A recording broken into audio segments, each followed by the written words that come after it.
안녕하세요, 상상인 여러분. 상담학자의 세상 상상입니다. 오늘은 아이 훈육에 대해서 한번 얘기해 보고자 합니다. 아이 키우면서 하루에 안 되라는 얘기를 몇 번 정도 하시는 것 같으신가요? 저는 제가 이제 직장 생활 하다 보니까 아침에 잠깐 보고 저녁에 잠깐 아이를 봄에도 불구하고 하루에 한 10번 정도 가까이는 안 되라는 얘기를 하는 것 같습니다. 저도 아이 키우는 아빠가 된지라 이제 이 안 되라는 말을 안 할 수가 없던데요. 하지만 아동 발달에 대해서 공부하고 사람의 심리에 대해서 공부한 저로서 이 안 되라는 말을 할 때쯤이면 제 마음이 상당히 좀 뜨끔하고 사실 불편한 마음이 듭니다. 제가 이렇게 뜨끔하고 불편한 마음이 든다라는 것 아이 키우신 분들이라면 충분히 이해하실 것 같은데요. 우리가 왜 그런 마음을 느낄까요? 아이가 기죽어 지낼까봐 그런 어떤 염려가 들어서 이런 마음이 드실 것 같습니다. 그럼 이 안 되라는 얘기를 과도하게 듣는 아이는 과연 어떤 마음들을 갖게 되면서 어떻게 자랄 수 있을까요? 그 부분에 대해서 오늘 한번 얘기해 보고자 합니다.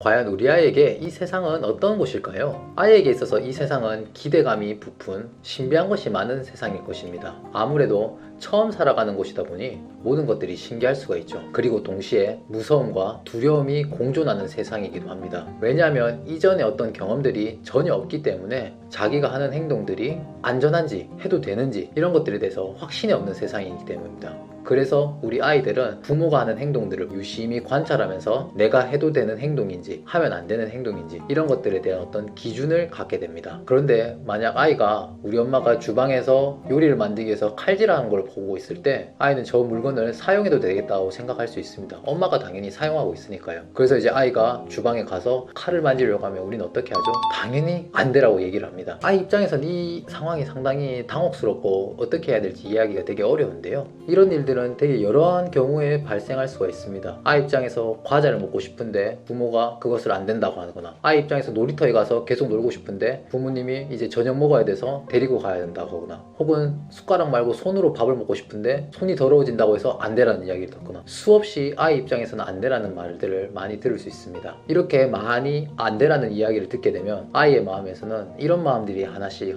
좀 생겨날 수 있는데요. 내가 하고 싶은 건 다 하면 안 되는구나, 내가 하는 것은 나쁜 거구나, 나는 나쁜 사람이야, 이런 어떤 생각들이 만들어지게 됩니다. 그래서 갑자기 자기가 나쁜 사람이 되는 것이죠. 과연 이게 왜 그럴까요?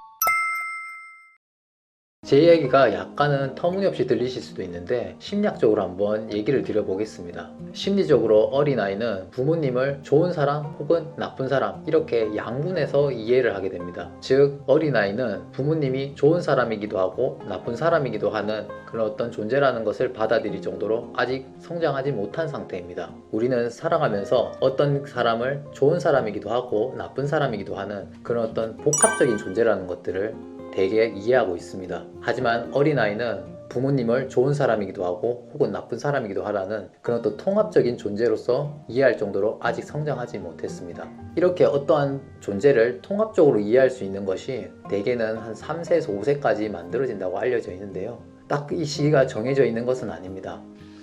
왜냐하면 사람을 통합적으로 이해하는 것이 충분히 발달되지 않으면 이런 것들은 성인에 대해서도 문제를 일으킬 수 있기 때문에 이 시기가 언제까지다 라고 딱 정해져 있는 것은 아닙니다. 하지만 분명한 것은 어린아이에게 있어서 부모님이 좋은 사람이기도 하고 나쁜 사람이기도 하는 그런 어떤 통합적인 존재라는 것을 이해하기에는 아직 분명히 미성숙한 단계라고 볼 수 있습니다.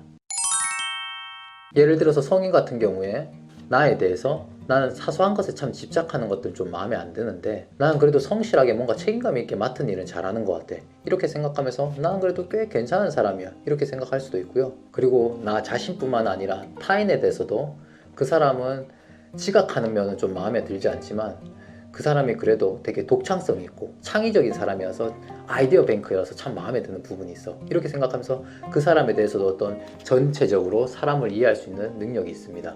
즉 성인은 나와 타인에 대해서 통합적으로 어떤 종합적으로 사람을 이해할 수 있는 기능을 할 수 있는데 아이는 이렇지 못한 것이죠. 여기에서 아이의 문제가 발생할 수 있습니다.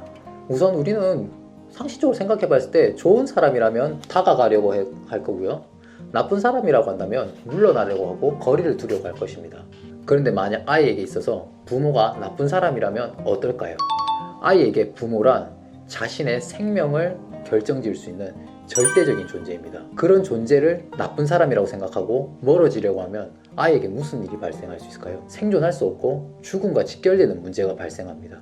때문에 아이가 심리적으로 부모라는 존재를 나쁜 사람이라고 남겨두고 그렇게 생각하는 것은 불가능에 가까운 일이 될 것입니다.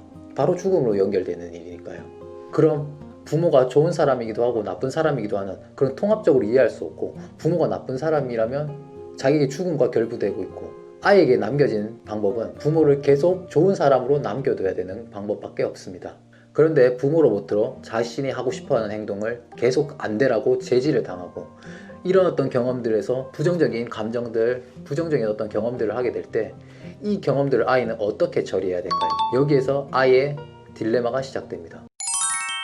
부모는 나쁜 사람일 수 없는데 자신은 생존을 해야 되겠고, 그 고민과 고민 끝에 아이가 선택하는 것은 바로 자신이 나쁜 사람이라고 생각하는 것입니다. 왜냐고요? 부모가 나쁜 사람이어봤자 자신에게는 아무 도움이 안 되니까 나를 나쁜 사람이라고 남기는 것이죠. 그렇게 되면 최소한 생존할 수는 있으니까요.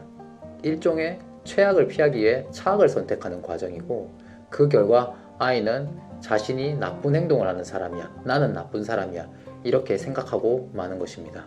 이렇게 부모로부터 지나치고 과도하게 안 되라는 얘기를 듣고 지나치게 제지를 당하게 되면 아이는 무언가를 새롭게 시도하거나 행동하기가 어려워지게 됩니다. 내가 하는 것들은 나쁜 행동이고 내가 하는 것들은 나쁜 것이라고 생각하기 때문이죠. 내 부모님이 안 된다고 하는데 내가 무언가를 하고 싶은 마음을 가졌어도 안 되고요. 그리고 부모가 없는 상황에서도 부모가 마치 자신을 뒤에서 지켜보는 것 같은 그런 어떤 두려움을 안고 살아가게 될 것입니다. 설령 운 좋게 내가 부모에게 제지당하지 않고 무언가를 하게 되더라도 이것이 정말 괜찮은지 눈치를 살피게 됩니다. 결과적으로 지나치게 그리고 과도하게 제지를 당하고 안 되라는 이야기를 듣고 자란 아이는 스스로 능동적으로 무언가를 하기 어렵게 되면서 성장하는데 매우 많은 어려움들을 경험하게 될 것입니다. 지금까지 안 되라는 거부 반응에 대해서 이야기 듣는 아이가 어떤 마음을 갖게 되는지 제가 한번 말씀을 드렸는데요. 여기서 중요한 점은 안 되라는 이야기를 듣는다고 해서 모든 아이가 이렇게 성장한다는 것은 결코 아니라는 말씀을 드리고 싶습니다. 중요한 것은 지나치고 과도하게 안 되라는 거부 반응이나 제재 반응을 많이 아이가 겪게 됐을 때 이러한 어려움을 갖게 될 가능성이 높다는 것이죠. 저도 아이를 키우는 부모 입장으로서 안 되라는 이야기를 반드시 하게 되는 경우가 있는데요. 그러면 안 돼와 같은 거부 의사를 우리는 언제 어떻게 활용해야 효과적일까요? 이 부분에 대해서는 다음 시간에 한번 얘기해 보도록 하겠습니다. 오늘도 제 영상이 유익하셨기를 바라고요. 궁금하신 점이나 피드백은 댓글이나 이메일로 남겨주시면 되겠습니다. 앞으로도 상담학자의 세상이 궁금하시다면 구독, 좋아요, 알람 설정 부탁드리겠습니다. 감사합니다.